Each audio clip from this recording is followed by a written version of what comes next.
দেখা হবে কিছুদিনের মধ্যে আসতে আমরা কারা? সাকিবিয়ান। হ্যালো সাকিব আল কি অবস্থা, কি পরিস্থিতি? আমরা একটা ইতিহাসের সাক্ষী হতে যাচ্ছি। আমরা এই যে দেখেন পাগলা সাকিবিয়ান, এক একটা সাকিবিয়ান মানে তৈরি করতেও 25 বছর লাগে। সবাই কথা বলতে পারে, অনেক কিছু বলতে পারে, কিন্তু এরকম সাকিবিয়ান ফ্যান বেস তৈরি করে দেখাও, তারপর কথা বলবা। সাকিবিয়ানসটা যে কেজি, সেটা এই বাংলাদেশে এরকম ভক্ত পাওয়া যাবে না। আগে 30 বছর 50 বছর আগে তখন কিছু ছিল না, খালি চলচ্চিত্র ছিল আর যাত্রা ছিল, এই ছিল। ডিজিটালে এত কিছু অপশন, এই সিরিয়াল কিরণ মালায়, এই পুষ্পা কাজিয়ে কত কিছু দেখতেছেন। সেই মাঝে এসে আমরা যে এই কাজটা করতেছি, যে আমরা সাকিবিয়ানসটা করতেছি, আমরা সাকিব ভক্তরা যেটা করে দেখাচ্ছি। অনেকেই আছে লক্ষ লক্ষ টাকা দিয়ে অনেক কিছু করতে পারে, কিন্তু সাকিব ভক্তদের প্রেম থেকে, ভালোবাসা থেকে যে আমরা যেটা ক্রিয়েট করছি, এটা সত্যিতে আমরা জানেন, আপনারা সমালোচনা করে যা করেন, কিন্তু এটা করে দেখান ভাই, এইটা করে দেখান। আপনি একটা মডেল নিয়ে একটা করতে পারেন, কিন্তু সাকিবিয়ানরা একত্র করে একটা যে এইরকম একটা যে কিছু আসবে, সেটা আপনারা কখনো ভাবতে পারেন না, আর ভাবলেও আপনারা চেষ্টা করেন না। ওখান ভাই এই যে কথাগুলো বলছি, আপনি সার্বভৌম শব্দই বলেন। বিষয়টি হলো যে তারা যে পাগলামি করে, এটা নিছক পাগলামি না। কথা সাকিবিয়ানরা আগে আবেগে কাজ করছে, তারপর ধামাকায় কাজ করছে, এখন সাকিবিয়ানরা এই যে ক্রিয়েটর হিসেবে কাজ করতেছে। অর্থাৎ শাকিব খানকে নিয়ে গবেষণা করে, তারা রিসার্চ করে মাঠ পর্যায়ে কী করা যায়।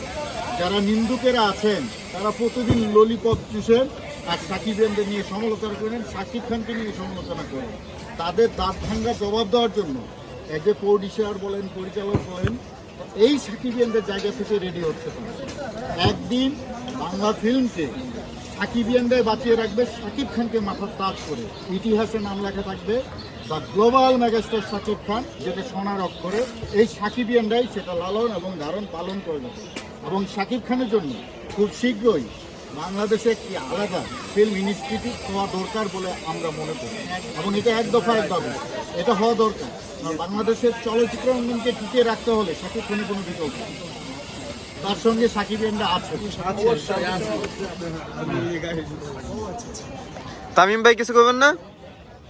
আমি শুরুতে হচ্ছে আজকে এখানে যার গানের শুরু আসছি, তার জন্য বলবো, তার নাম বলবো, নায়কের নাম বললে, নাম না বললে সমস্যা নাই। আচ্ছা, ফার্স্ট অফ অল এখানে আজকে আমরা সবাই আসছি হচ্ছে অনিক ভাইয়ের একটা গানের শুটে। তো প্রথমে আমি শুভকামনা জানাই, বিকজ অনিক ভাই এত বড় একটা ডিসিশন নিচ্ছে আর নিজের স্বপ্ন লালনের জন্য।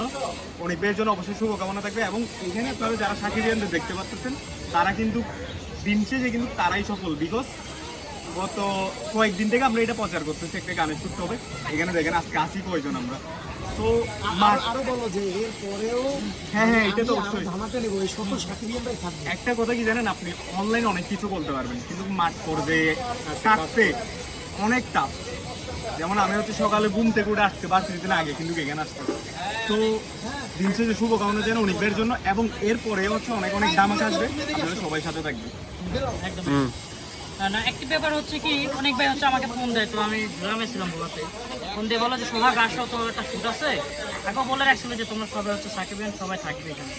তারপর হচ্ছে আমি বলছি ঠিক আছে, তো তাহলে হচ্ছে ভাই আমি কবে শুটটা হবে আমাকে জানিয়ে দিন, চলে আসবো। ঠিক আছে, আমি ভাবছিলাম কি হয়তো এই হালকা পাতলা সামথিং এর ভিতরে হচ্ছে শেষ করে দিবে। তো আসার পরে দেখেন personal makeup man, personal costume designer, ঠিক আছে, পার্সোনাল কোরিওগ্রাফার, ঠিক আছে, সত্যি কথা আমি দেখে সব আছে, মানে আমি দেখে হচ্ছে অবাক।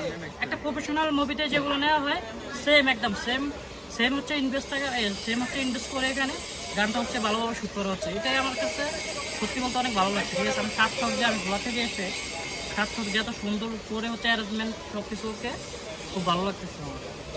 Thank you very much. দেখা হবে কিছুদিনের মধ্যে আসতে। আমরা কারা? সাকিবিয়ান।